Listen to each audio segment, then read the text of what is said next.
evening and welcome to Tucker Carlson Side. Happy Friday.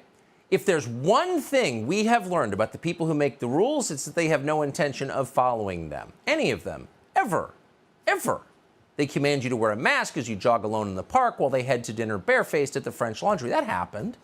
They harangue you at the carbon footprint of your lawnmower as they fly to Aspen on their private jets. You see that every day. How many members of Congress who voted to expand the police powers of the IRS don't pay their own taxes? More than a few. How many politicians who fervently support gun control have armed bodyguards that you pay for? Well, let's see, every single one. We could go on and on and on. Whatever they're demanding that you do this week, you can be dead certain they are not doing it themselves. Everyone notices this. It enrages people, but it's often misinterpreted. People say this is hypocrisy, but it's not. It's privilege. When Nancy Pelosi walks into her hair appointment without a mask at the height of the COVID lockdowns, it's not because she forgot to bring a mask. No, she knows exactly what she's doing. Nancy Pelosi is affirming her position in the social order. Nancy Pelosi is in charge. You are not. Nancy Pelosi can do whatever she cares to do. You can't. That's the message she's sending. Another word for this is a caste system, which is increasingly what we have in the United States. Caste systems are common in poor countries, the countries from which most of our immigrants come. But it's the opposite of the traditional American system, which was imperfect egalitarianism. In the old America, every citizen was considered equal under the law, as well as in the eyes of God. Everybody had to follow the same rules because nobody, underneath it all, was more important than anyone else. We were all citizens. Citizens is a term you rarely hear anymore. Citizenship implies inherent rights, rights that politicians cannot under any circumstances take from you because they did not bestow them in the first place. You were born with them. But the people running our country no longer acknowledge this. They do not believe in inherent rights, nor do they believe in equality. You may remember how hysterical they became a couple of years ago when a few old-fashioned souls dared to say that all lives matter, which they certainly do. The people in charge hated that. They don't think that all lives matter. In their view, some animals are more equal than others. It's hard to think of a news story in recent memory that illustrates this phenomenon as clearly as what is happening on Martha's Vineyard. 2 nights ago, Governor Ron DeSantis of Florida generously sent a plane load of 50 illegal aliens from Venezuela to the Vineyard, which is a small, famously affluent island off the coast of Massachusetts. Martha's Vineyard has everything you could ever want in the world except racial diversity. The island is whiter than a Swedish bluegrass festival. And DeSantis was trying to help. Under normal circumstances, the residents of Martha's Vineyard would have no choice but to smile and say, "Thank you, Governor DeSantis." When government officials send you the blessed gift of diverse immigrants or refugees, you must accept. That's the rule. It doesn't matter how disruptive these new people are. It's irrelevant how much they cost to support or how dramatically your quality of life may decline after they arrive. It doesn't matter if the crime rate spikes, if your daughter's afraid to go outside, if the schools become unusable, if the hospitals fall apart. It doesn't matter. You never complain. You take it like a man. You don't even mention it's happening, even in private text messages to your friends. If you do, you're a dangerous racist. You could wind up on a government list. That's how America works. Everybody knows it because it's been going on for a very long time. That's the rule. But it turns out the people of Martha's Vineyard aren't just anyone. They're the people who make the rules. And in this case, they had no intention of following them, not even for a day. The Venezuelans who arrived there 2 nights ago, bless their hearts, didn't know any of this. They had no perspective. They never heard of Martha's Vineyard. They were just thrilled to be there. Watch. I can tell you they are not angry at Ron DeSantis. They're actually thanking him for having brought them to Martha's Vineyard. Well, yeah, they're not angry at Ron DeSantis. They're thanking him for bringing them to Martha's Vineyard. Why wouldn't they? They got a free flight to the vineyard. And at first, it seemed like they had every reason to be grateful because the people of the town appeared to welcome them. As they walked in from the airport, 3.5 miles, they saw signs like this one.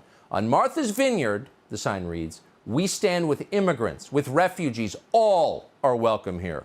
Hate has no business here." In other words, no one who worked for Donald Trump can go to Martha's Vineyard. But they didn't know that there was a caveat to that welcome.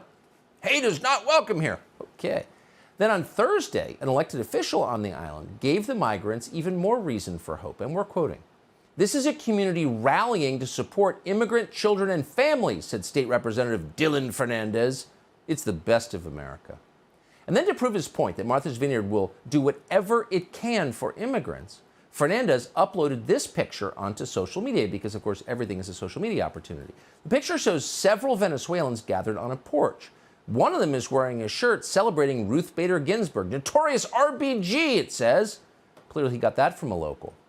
But then you look closely and you ask yourself, are these people really welcome on Martha's Vineyard? What are they eating? There's no kale or brie for the Venezuelans. No, instead they got corn pops, Fruit Loops, Rice Krispies, with a side of paper plates and napkins. You gotta wonder what the Venezuelans thought of that. This seems like a nice place. The food is garbage. It's less healthy than the crap we eat in Caracas.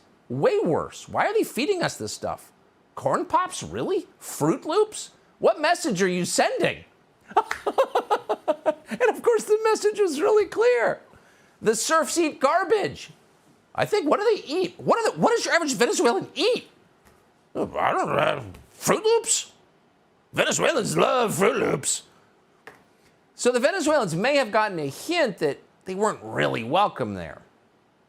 But it was hard to know. The community seemed to be rallying behind them. But then, if there was any doubt in the morning, it was gone by afternoon because the message changed very quickly. And the new message was, get the hell out of here, brown people. The difficult challenges are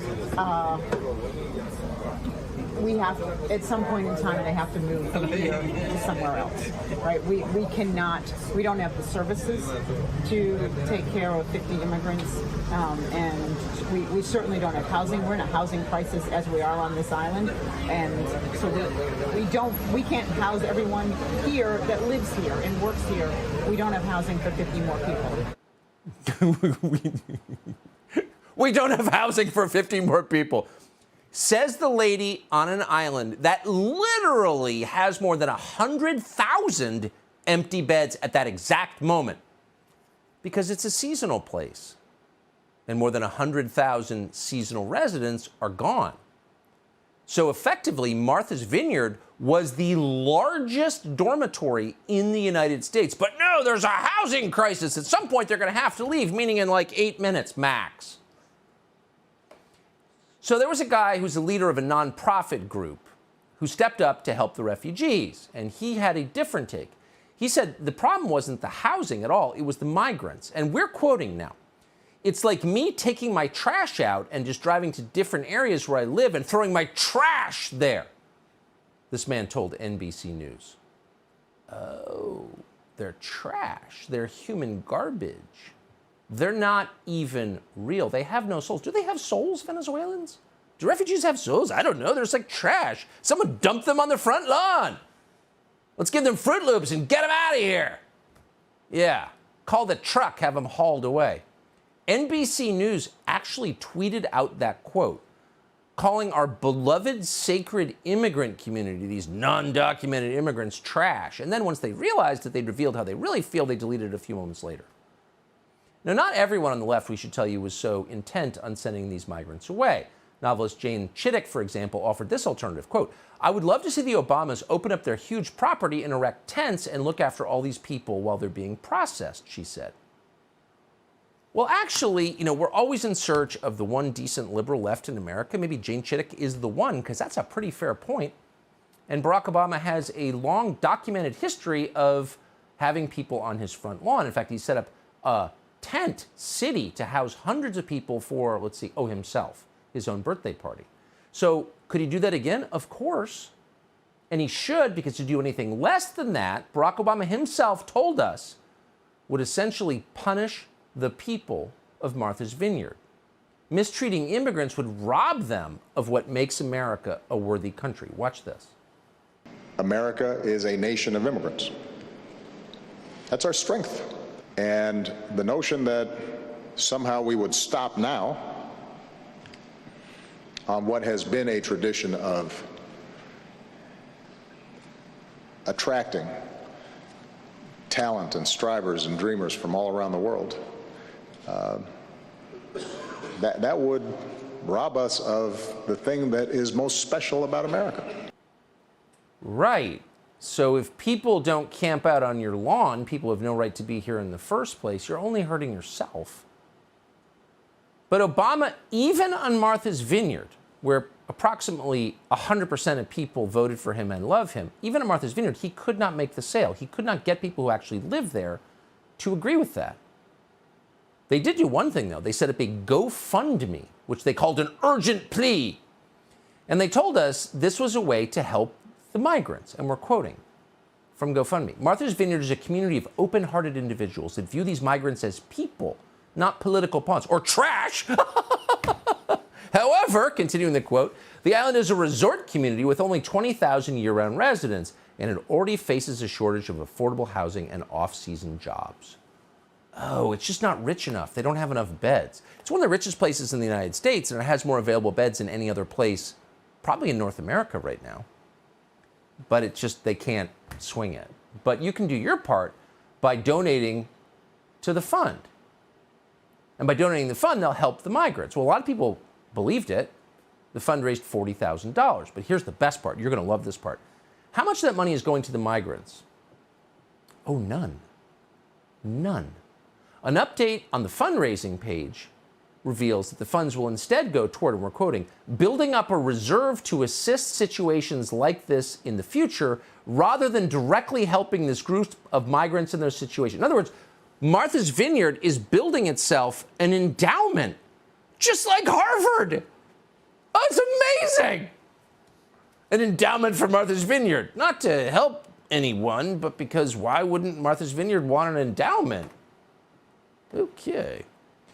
Well, yesterday, at the request of Martha's Vineyard's representatives, they broke it up. The governor of Massachusetts, the thoroughly loathsome Charlie Baker, called up the National Guard. Charlie Baker, Mr. Compassion, literally brought in the army to remove brown people from the whitest island in the Atlantic Ocean. So once the army brought them off Martha's Vineyard, they were sent to a military base on Cape Cod. A military base? How welcoming. Cape Cod, by the way, is a lot more Republican than Martha's Vineyard, so let's send them to them. So here's the scene of the migrants being escorted out after less than 48 hours on that jewel in the sea, Martha's Vineyard. Thank you so much for being here, everyone. As we're going to show you as we're leaving you today, a live look in Massachusetts. We're showing the ferry carrying migrants who have been dropped in Martha's Vineyard have arrived in Cape Cod. That bus you see there that is heading to Joint Base Cape Cod. Well, you got to say, they don't mess around. The liberals aren't joking. So the rest of the country, just pick a city. Pick a city in the country and ask the person after a few drinks who runs it, like, how many refugees do you have living here? How many migrants, many of them undocumented, how many illegal aliens are living in your city? And what does that do to the services in your town? Not one of them is as rich as Martha's Vineyard, and they basically will tell you we just have to live with it. No one wants to use the schools anymore. The hospitals are a complete mess. Our crime rate is up. The city looks like crap. But there's nothing we can do. The government sent them here. Oh, but Martha's Vineyard, well, they don't play. They bring in the army in a day and take them out like the garbage.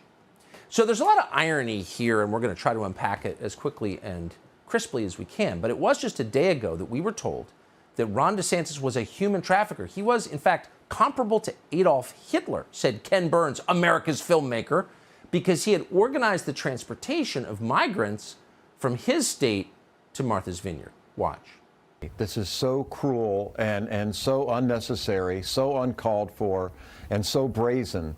It shocks the conscience of any fair-minded human being. This tactic by supposedly Christian right politicians like DeSantis, Arizona's Doug Ducey, and Greg Abbott of Texas is about as unchristian as it gets. Stephanie, that is not a political stunt. That is an act of evil. And it is an act of evil being done by evil men. Some politicians would rather not only have an issue, but exacerbate it to the extent of literally human trafficking, as you said. And sending them to destinations because you want to own in a country where a woman with a fetus inside of her with no brain has to travel 1,000 miles to get an abortion.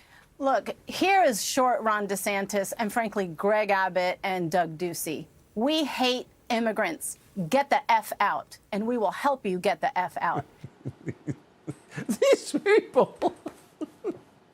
Morning Joe literally had the chipmunk on to talk about how it's human trafficking. And then his lady has to get abortion. There's not enough abortion, by the way. Who mentioned abortion? I don't know. Mika wants more abortion. Okay, Mika, settle down. Now, these exact same people are applauding Massachusetts for using the military to remove undesirable immigrants, trash they promised to safeguard, to a military base. I mean, what? Is anyone noticing this? What's interesting is that this has been going on in other forms for quite a while, for several months now. The governor of Texas has sent busloads of migrants from the border to places like D.C. and Chicago. It got some attention. We kind of enjoyed it, but most people didn't notice. But the second brown people arrive in Martha's Vineyard, whoa, swarms of reporters descended on the scene because they'd been there before. Yeah, they know Martha's Vineyard. They don't know a ton about the south side of Chicago. Brownsville, what? But Martha's Vineyard, are you joking? CNN reported there was pandemonium. This is the location. This is the one homeless shelter that they have on the entire island. There are 5 different towns here. St. Andrew's Parish House can usually handle 10. They've had to increase the number to 50 of immigrants who will be here after they were sort of unceremoniously dropped off on planes, 2 different planes in Martha's Vineyard. Look at the glasses on that guy. Are the glasses on TV people getting more complex by the day, or is it just something the old among us imagine? In any case, just put it in some perspective before we proceed. This is 50 people. 50 people. We've had 2 million people come here illegally. Where did they go? Well, they went to probably every state in the country. The Biden administration flew them there to change the demographics of America forever. That's just true. Sorry.